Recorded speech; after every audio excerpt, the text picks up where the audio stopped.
नमस्कार मित्रांनो. मी बाबाराव मुसळे. सारं काही बाबाराव मुसळे या माझ्या यूट्यूब चॅनलसाठी मी दर बुधवारी, शुक्रवारी आणि रविवारी माझ्या नवीन अक्करबोट्या या कादंबरीचा व्हिडिओ करत असतो. आज 39वा भाग आपल्याला पाहायचा आहे. मागच्या 38व्या भागामध्ये आपण असं पाहिलं की शांताबाई ह्या कॅन्सरमुक्त झाल्या असं डॉक्टरांनी सांगितल्यावर सगळ्यात आनंद जास्त जर कोणाला झाला असेल तर तो रत्नाला झाला. आणि रत्ना त्यांना भेटून त्यांचा सत्कार करण्याचं तिनं ठरवलं आणि त्यानुसार मग सोमवारी त्यांचा सत्कार करायचा असं ठरलं. आणि सोमवारी सगळी तयारी ऑफिसमध्ये झाल्यावर मग रत्ना त्यांना आणायला स्टँडवरचाच एक ऑटो घेऊन त्यांच्या वाड्यावर गेले. पण वाड्यावर जो प्रकार झाला, अध्यक्षानं अचानक रत्नावर झडप घातली आणि मग तिनं आरडाओरडा सुरू केला. त्यातून मग शांताबाईनं तिची सुटका केली. ती बाहेर निघाली. आता ती शाळेत जाणारच नव्हती, ती तडक गावाकडे आली. शांताबाईला प्रश्न पडला की आता काय करायचं आपण. रत्ना या माणसाच्या विरोधात, या माणसानं एवढी तिची छेडखानी केली तरी सुद्धा तक्रार करत नाही म्हणते, पोलीस स्टेशनला जात नाही म्हणते. आणि हा माणूस तर अशा पद्धतीनं जर याला आपण मोकळं सोडलं तर हा पुढे चालून आणखी काय काय करेल. कितीतरी बायकांना यानं त्रास दिला, शाळेतल्या मुलींनाही दिला असेल, काय आता त्याचं त्याला माहीत. पण याला अद्दल घडवलीच पाहिजे. आपण तसं त्याला आता त्याच्या डोक्यामध्ये कढई मारून त्याला बेजार केलेलं आहे. तो काय आता सध्या त्यातून बाहेर पडणार नाही. पण तरीसुद्धा त्यांनी एक केलं. झांबरू आजीला बोलावून पाठीमागच्या दाराला बाहेरून कडी लावायला सांगितली आणि वाड्यातून ह्या बाहेर पडल्या. स्वतःचं जे काय असेल ते कपडे वगैरे नीट केले आणि तशाच बाहेर पडल्या. आणि बाहेरून सुद्धा त्यांनी कडी लावायला सांगितली आणि सांगितलं की आतून अध्यक्षांनी कितीही आरडाओरडा केला तरीसुद्धा मी परत येईपर्यंत कुठलीही कडी, मागलची किंवा ही कडी उघडायची नाही. आता ह्या असं बोलायला तेवढ्यात तो ऑटोवाला पण वाड्यावर आला आणि तो म्हणाला का बाई, तुम्हाला यायचं ना वाटते शाळेत. त्या बाई मला घेऊन आल्या होत्या तर त्या तर तशाच गेला. मी त्याला आवाज देऊ लागलो, ते काही बोलल्याही नाही. तर शांता म्हणाली, हो मला यायचं, त्या बाईंना काही काम निघालं म्हणून त्या पटकन निघून गेल्या, पण आपण जाऊ आता. आणि झांबरा आजीला सूचना देऊन मग शांताबाई खाली उतरल्या, ऑटोमध्ये बसल्या. पण त्याला सांगितलं की ऑटो शाळेत घेऊ नको, सरळ वाशिमला घे. त्यांच्या डोक्यात काही वेगळंच होतं. काय करता येईल याबाबत त्यांना त्यांच्या मावस भावाचा, जो वकिली करत होता वाशिमला, त्याची भेट घेऊन काहीतरी ठरवू आपण, असं त्यांना वाटत होतं. आणि त्या वाशिमला आल्या. वाशिमला येण्याआधी त्यांनी भावाला फोन लावला. तर त्यानं सांगितलं की मी हो आहे, पण मी घरी येतो, तू पण घरीच आहे. आणि मग दोघंजणं ते एकमेकाला भेटले. अर्थात काय घडलं नेमकं ते सगळं शांताबाईंनी सरळ सरळ सांगितलं. पण त्यांचं म्हणणं असं आलं की त्या बाईचा तो प्रसंगच येऊ द्यायचा नाही. पण मला या माणसावर केस करायची, तर म्हणजे मी त्याच्यावर केस करू शकेन असं काय काय करता येईल हे सांग मला. त्यानं बराच विचार केला आणि त्यानं सांगितले की ठीक आहे, तुम्ही एक हे करू शकता की तुम्ही कॅन्सरग्रस्त आहात, नुकत्याच त्यातून बाहेर पडलेले आहात. मान्य? त्या म्हणाले हो. तर एक नवरा म्हणून तो तुम्हाला शरीर सुखासाठी मागणी घालतो आणि तुम्ही त्याला नकार देता. आणि मग त्यातून मग तुमचा वाद थोडासा होतो आणि मग त्या वादाचा पर्यावसान म्हणून मग वैतागून तो स्वतःच्या टाळक्यामध्ये हाणून घेतो. पण आता शांताबाई म्हणत, ते कसं, मीच हाणलं असं दाखव ना, काय बिघडलं त्याच्यात? काय होईल ते सजा मलाही होईल. तर ठीक आहे, मग तसं दाखवू. मग चाल, उठ. आणि मग ते त्याच ऑटोनं पोलीस स्टेशनमध्ये आले. पोलीस स्टेशनमध्ये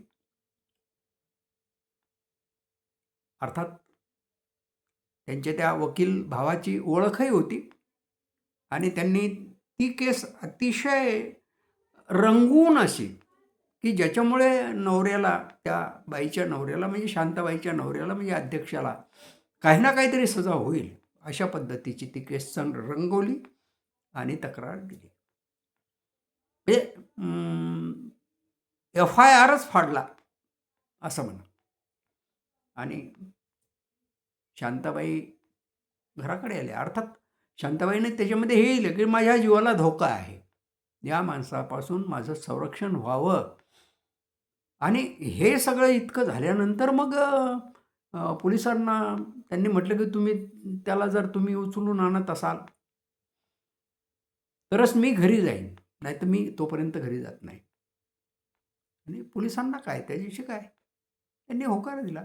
लगेच त्यांचे 4-2 पोलीस गाडीमध्ये बसले आणि त्यांची गाडी निघाली. त्याच्या पाठीमागं मग गजानन, म्हणजे मावसभाऊ जो वकील गजानन त्याचं नाव, तर त्यानंही आपली कार काढली आणि पुढे पोलिसांची गाडी, मागे कार, अशा पद्धतीनं ते देगावात पोचले. अर्थात वाड्यावर कार पुढे होती आणि मागून पोलिसांची गाडी होती अशी. पण पोलीस वाड्यावर आलेले आहेत. आणि काय भानगड आहे बुवा, या गोष्टीचा गावातल्या भोवतालच्या लोकांना मोठं नवल वाटू लागलं. आणि मग लोकही जमा व्हायला लागले. लोक विचारायला लागले आपसात, ते काय काय भानगड आहे, काय झालं, काय झालं? आता त्यात काही कोणाला फारसं काही सांगता येण्याजोगं नव्हतं, कारण हे हे एक घर असं होतं की गावातल्या लोकांशी फारसा या घराचा संबंध येत नव्हता. त्याच्यामुळे वाड्यावर काय होते ते कोणाला फारसं बाहेर माहीत होत नव्हतं. पण काहीतरी घडलं म्हणून पोलीस आले, हे तर अर्थातच खरंच होतं. आणि पोलिसांनी चौकशी केली. अर्थात झांबराबाईला काही विचारू दिलं नाही त्यांनी, कारण त्यांनी सांगितलं की त्या बाईला काही माहीत नाही, घरामध्ये काय माझं आणि त्यांचं काय झालं ते फक्त आमच्या दोघांनाच माहीत आहे. आणि पोलिसांनी त्या जागेची चौकशी केली. तिथं ती बाजूला कढई पडलेली होती आणि अध्यक्ष अजूनही तिथे पडलेलाच होता, तो काही उठला नव्हता. अजूनही तो मूर्छित असल्यासारखाच होता. म्हणजे याचा अर्थ शांताबाईचे रट्टे जबरपणे त्याला बसले होते. पोलिसांना त्यांना उचललं आणि गाडीमध्ये टाकलं आणि पोलीस निघून गेले.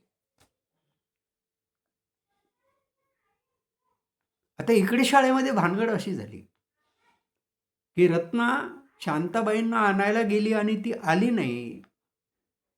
हेडमास्तर आणि बाकीचे सगळेजण तिची वाट पाहू लागले. प्रार्थना घ्यायची तर तिलाही वेळ लागू लागला. आणि मग त्यांनी बकारामला पाठवलं की बकाराम जाय बरं, काय झालं ते पाय बरं. बकाराम गेला तर झांबराजी भेटली, पण ती म्हटली बाबा मालकीन तर गेल्या. त्या बाई आल्या होत्या त्या गेल्या. त्या बाई आधी गेल्या आणि मालकीन मग आता मागून गेल्या. आता रत्नाबाई नाहीत आणि मालकीनही नाही. भाई नेमकं झालं काय हे काही हेडमास्तरांना किंवा शाळेतल्या कोणालाही कळेना. बकाराम जेव्हा वापस गेला आणि त्याने ते सांगितलं तेव्हा कोणाच्याही लक्षात येत नव्हतं की नेमकं झालं काय. अर्थात त्यात फारसा त्यांनी डोकं काही घातलं नाही. पण रत्नाबाई का आल्या नाही हा एक प्रश्न हेडमास्तरांना पडला होता की त्या कुठं गेल्या, मग परस्पर कुठं गेल्या. आणि प्रार्थनाही झाली. तो जो कार्यक्रम ठेवला होता तो रद्द ठेवला आणि वर्गात आपापल्या मुलंही गेली, बसली आणि शाळा सुरू झाली.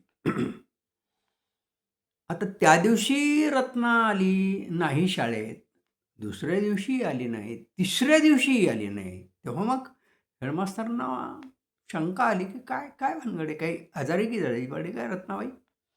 आणि परस्पर कशा काय गेल्या? मग काय सांगितलं का नाही काही? बरं त्यांचा काही अर्जही आला नाही रजेचा. त्यांनी एका मुलीला बोलवलं रत्नाबद्दल चौकशी करण्यासाठी. म्हणजे रत्नाच्या गावच्या, जाधववाडीच्या. आणि त्या मुलीला विचारलं, की ह्या बाई का आल्या नाही? तर ती मुलगी म्हणे, "हो, आम्हाला काही माहीत नाही. माझ्या घरापासून त्याचं घर लय लांब आहे." मग त्याच्या घराजवळ कोण राहते? तर मग त्या मुलीने एका दुसऱ्या मुलीचं नाव सांगितलं. तिलाही बोलावलं. तर त्या मुलीनं सांगितलं, की "आम्हाला काही माहीत नाही, पण त्या काही बाहेर दिसल्या नाही." म्हणजे हे सगळं गूढच वाटायला लागलं मग हेडमास्तरांना. बरं, घरातही पोझिशन अशी, की रत्ना कोणाला काही सांगायला तयार नव्हती. ना गोविंदाला, ना सोनूला. तेही दोन्ही लेकरं तिच्या भोवताल फिरत होते. अर्थात गोविंदाची शाळा आता बंदच झाली होती जवळपास. अधूनमधून तर कधीतरी यायचा तिच्यासोबत.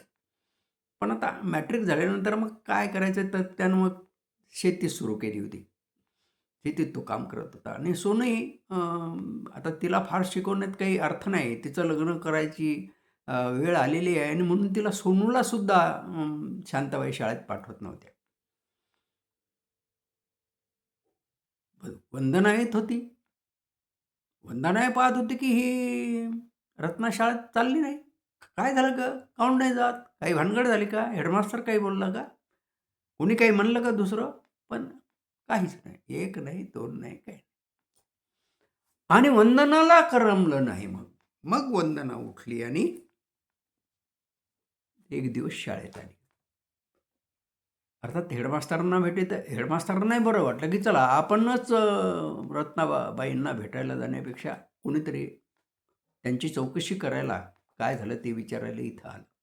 आणि मग हेडमास्तरने काय होती पोझिशन त्या दिवशी वगैरे सांगितले, की बुवा त्या आमच्या शांताबाईंना आणायला वाड्यावर गेल्या होत्या आणि त्या परत काही आल्या नाही, ना शांताबाई आल्या नाही. काय झालं तिकडे काही आम्हाला काही माहीत नाही. आणि मग प्रश्न पडला, की आता आपण शांताबाईंना विचारलं पाहिजे जाऊन. लगेच वंदना शांताबाईला वाड्यावर जाऊन भेटली. शांताबाई घरी होत्याच. पण अतिशय उदास होत्या. नवऱ्याच्या विरोधात केस केल्यामुळे त्यांच्या मनावर दडपण आलं होतं आणि नवरा पोलिसांनी नेला होता. जरा भारीच केस लावली होती, असं गजाननचं म्हणणं आलं, तो वकिलाचं म्हणणं आलं होतं. आणि तशात मग वंदना गेली. वंदना रत्नाबरोबर आधी आली होती हे तिला माहिती होतं. हे त्यांना माहिती होतं. आणि एक दोनदा मधात वंदना